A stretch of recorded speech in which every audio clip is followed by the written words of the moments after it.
Hey, welcome to the channel. If you are looking to produce a 300% better conference, mastermind, expo, or summit, then you are in the right place. I'm gonna be walking you through 11 powerful tips to transform how you plan and execute your next event. The first 4 tips that we're gonna go through are all going to be about psychological outcomes behind why people attend and return to events. So we're gonna focus on the mental and the emotional outcomes that make a lasting impact. Then tips 5 through 9 are gonna dive into the technology and the financial side of things. So how are we going to leverage audiovisual and tech in our space to create unique experiences that are going to stand out? And how do we turn those little activations into sponsorship dollars? And finally, tips 10 through 11 are really about community. So we're going to use the psychology and the technology and create an element of connectedness and stickiness and an experience that's going to make people not just want to come, but come back. So if you're ready, let's get into it. The first thing, and this sounds super intuitive and really simple, and it is, we don't know what to plan an event around unless we go out and realize that people give energy towards the things that they get to create. So allow the attendees, the stakeholders, and the sponsors to really drive those outcomes and be a part of co-creating the experience. When we're planning an event, we think about the outcomes for you as the host. Like, what is most important? What are wellness-based outcomes and our community-based outcomes and our content-based outcomes? Then we take those questions to our attendees, to our sponsors and our stakeholders, and we ask them the same questions. A couple of ways we can do this. We can make individual phone calls. We can send out emails. Don't do the surveys. They're impersonal and they don't oftentimes get great responses. If you're going to do a survey, do it at your event, or maybe consider doing a focus group at your event and taking a group of attendees or a group of sponsors out to lunch or to dinner during a break or at night and asking them like, hey, y'all are here this year. What do you want to see for next year? What do you love? What would you love to see? What do you want to see happen again? What do you want to change for this entire experience? What could we be doing better as the conveners and the organizers to continue to support you as the attendees, the sponsors, the stakeholders? Number 2 is gratitude.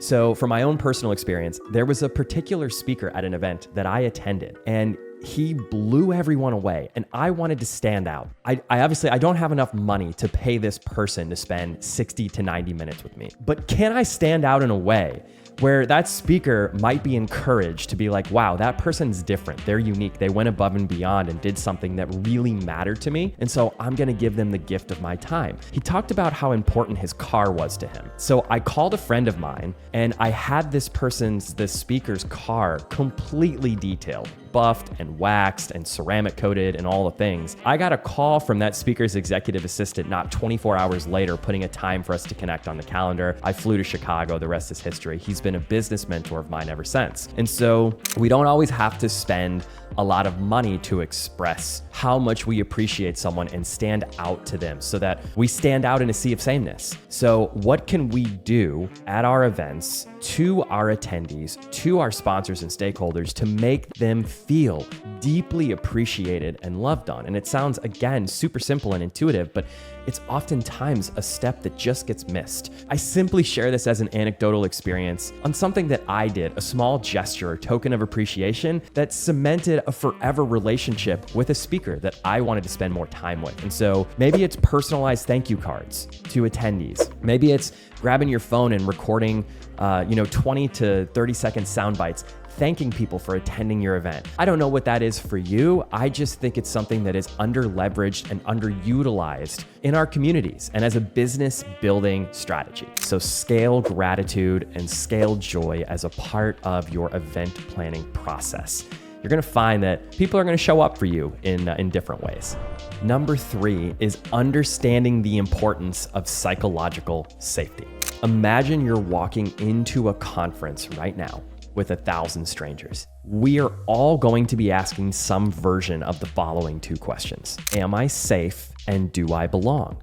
So there's a particular event that I attended 8 years ago that still sticks out to me as the event in which I, as an attendee, felt the most psychologically safe at any other event that I've attended before. And this was a personal development mastermind event. Hal Elrod with the Miracle Morning was there speaking. It was actually his event. And John Berghoff was there offering tips on psychological safety, and he was facilitating the entire experience. And At the event, they played this video of this little girl named Hannah, and it was the most emotional story that I had ever seen, especially now as a parent. It just resonates with me that much more because this little girl was 7 or 8 years old, and all she knew at that age in her life were the four walls of a hospital because she had to go for infusions and treatments every single day. Her parents had to give up their jobs and their careers, rightfully so, but they're still hopeful. They're still optimistic. And after that story plays, it's Hannah sharing this, she's just this radiant light and this positive force and this beautiful, beautiful beacon of hope for all of us, 150 strangers watching this video. The organizer comes on stage, the facilitator, and he says, hey, right now, what we're gonna do as a community of 150 people is we're gonna write a letter to Hannah and her family. Find it in your head or in your heart to offer words of encouragement. They're going through the darkest hours of their life. They're being challenged, but gosh, could you just offer them a little bit of hope, a little bit of love, a little bit of gratitude, a little bit of support from this room right here.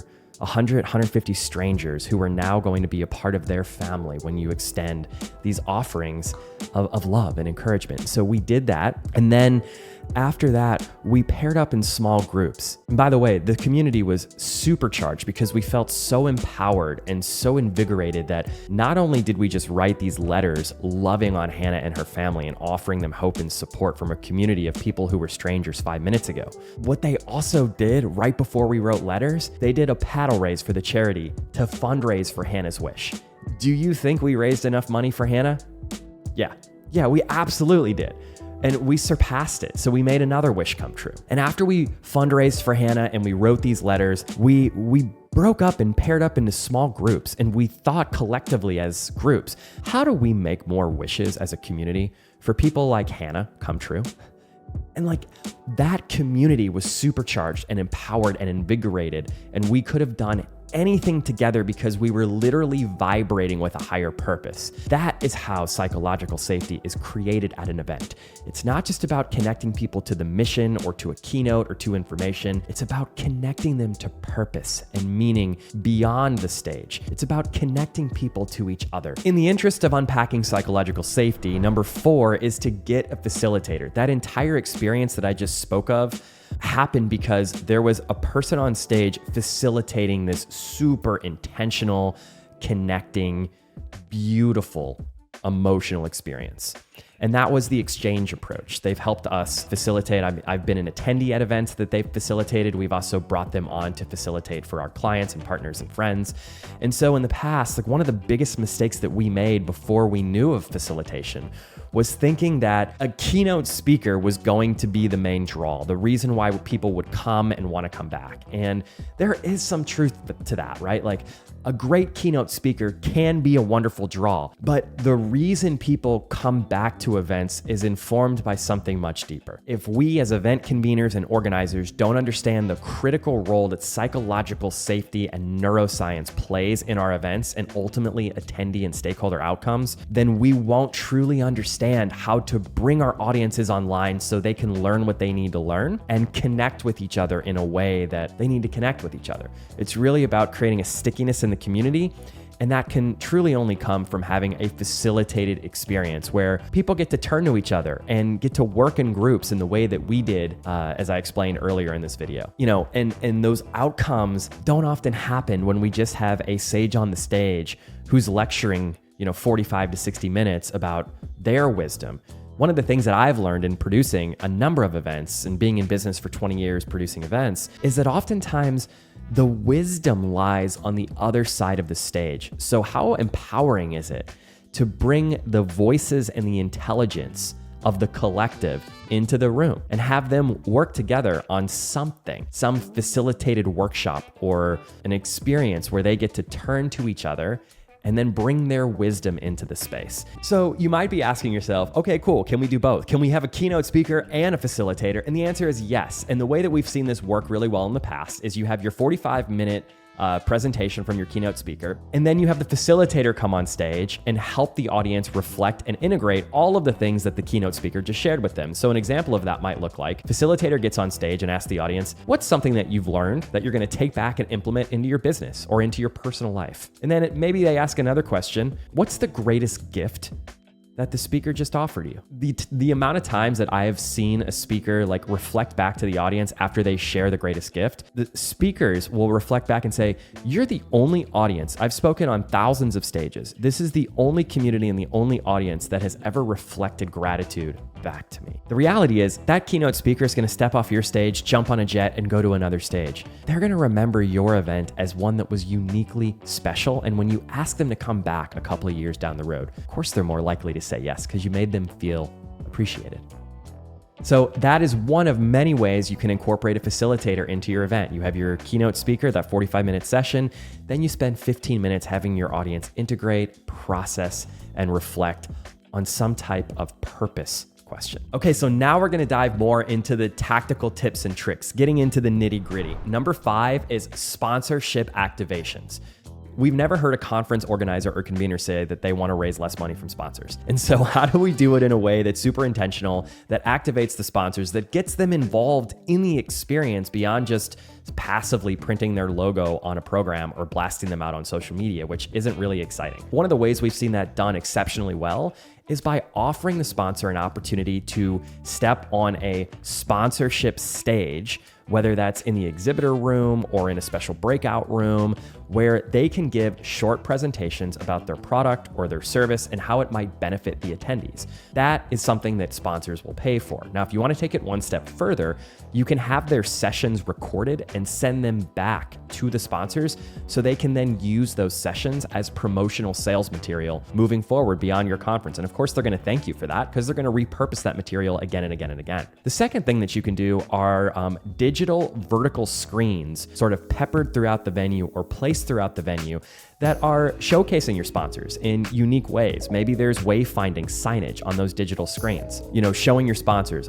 Perhaps there are videos playing on those screens, short 15 to 20 second commercials highlighting sponsors that are there making the conference or the event, the gathering happen, because without their support, this conference wouldn't be happening. And so using technology throughout the venue with sponsor video scrolls, maybe there are short commercials being displayed. Maybe there's a QR code where attendees could book one-on-one meetings with sponsors while they're on site together. Number 6, since we're talking about vertical TV screens, digital signage is something that is all the craze right now, saving you tons of money on printing costs. And it's way cooler. They double as sponsorship visibility and recognition opportunities. And you can use them to highlight various activities and sessions and session descriptions and different speakers. And those screens can be constantly rotating, where if you have printed stuff, it's just static. And then you toss it in the trash after the event or after the session, and it ends up in a landfill. So using technology and digital signage, super cool thing with doing that as well, is if you're using digital signage and you have a sponsor that signs up at the last minute or that backs out, instantaneously, you can update all of the digital signage and you don't have to worry about reprinting physical materials. 7, broadcast booth, do a podcast live on site. So there is a podcaster out there that cares about your industry. Go and find them and ask them to come in and sponsor your event at a $10,000 to $50,000 level and provide them the opportunity to come on site, record their podcast, have all these new eyes because they're going to be prominently displayed somewhere on the floor of the event. And not only are they being prominently displayed as people are walking by and now they're recognizing and interacting with the podcast host and the logo, but they get an opportunity to cherry pick various attendees that maybe they want to spend more time with and invite those attendees to record a podcast episode. If you want to take it one step further, which I highly recommend you do this, provide some talk tracks to the podcast host and say, hey, say this line at the beginning of the intro of each podcast and say this line at the closing. And in that line, you include where they're recording, why they're recording, and the name of your event, so that when those episodes are streamed down the line after your event has concluded, every single time they're streamed, your event is getting promoted. Number 8, content booths.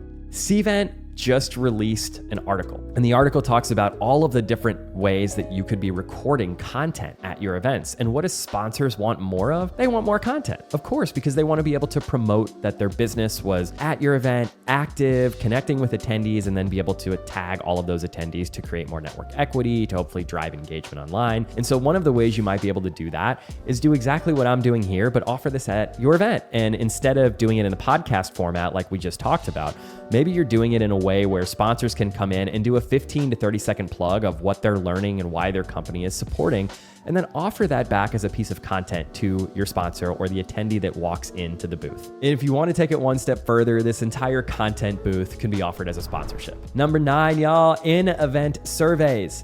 So we all have seen the 3% response rates that come in from our post-event surveys, and that's because people return back to normal lives. If we capture people's information and ask for their feedback at events, the response rate is going to be significantly higher. So put a QR code up on those digital TV screens, or maybe during a session, have your facilitator come up on stage and say, hey, we're just gonna take a moment and pause. There's a survey, 3 questions or 5 questions, not 30. You'll get a lot of attrition with, as the question count increases. But some of the questions you might want to ask are, how do you prefer to be thanked? Sort of tapping into Gary Chapman's 5 love languages there. Maybe a second question is asking preferred method of communication, preferred host city for next year, and their favorite session. And stop there and just gather information at your event. And that audience feedback that you capture on site can inform your decision-making for your future events and conferences. Number 10 is letter writing. No different than I wrote a letter to Hannah in that example I offered earlier and still remember it now, even 8 years later, like it was yesterday. What if you tied your event to some incredible cause, a charity, and had everyone write a letter to a family that the charity was benefiting? Or if you're trying to create outcomes, personal and professional outcomes, maybe people are writing a letter to themselves 1 year from today and thinking and reflecting on, how are we going to take all this information and apply it? How are you better? How are you better showing up for your family, for your community, for your business, for yourself? Write a letter to your future self 1 year from today, and then maybe you as the organizer, you collect those letters and you send them back out to attendees as just another touch point, a way that you can follow up with them a month or 3 months from your event. Number 11, and if you made it this far, you made it to the thing that I love most at events, and that is space for yoga, meditation, mindfulness, maybe a green juice bar, so that people can make healthy choices at your event. The thing that I think that we as event planners can be more intentional about is saying that we're incorporating wellness activities, but then having people stay up till midnight the night before because we do some big blowout reception where everyone's hungover, and then putting the wellness activity at 6 a.m. Like, that's not wellness. We want people to be fully rested. So maybe if we're doing a super late reception where people aren't getting back to their hotel rooms until 11 p.m., push the start of the day forward. Incorporate some type of mindfulness activity in the morning from 8 to 9, and then sessions start at 9:15 or 9:30. We don't have to cram so much into our day thinking that that's going to create better outcomes. It could actually detract from them. So think about mindfulness and wellness and incorporating group workouts or group walking activities, group yoga, group meditation as another way for people to focus on health-based outcomes at your event, and also an opportunity for them to take space away from the stage and away from the sessions and connect with each other.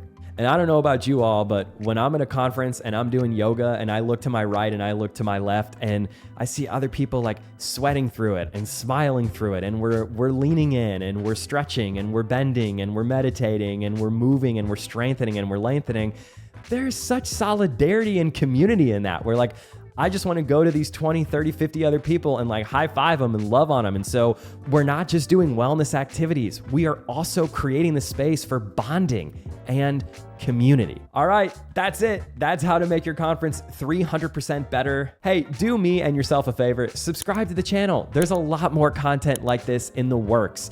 And also, please comment down below and let us know what your favorite tip was from this video. Like, which is the thing that you're like, ooh, that's the one we're going to incorporate this year? Put it down below. Let me know. Happy planning.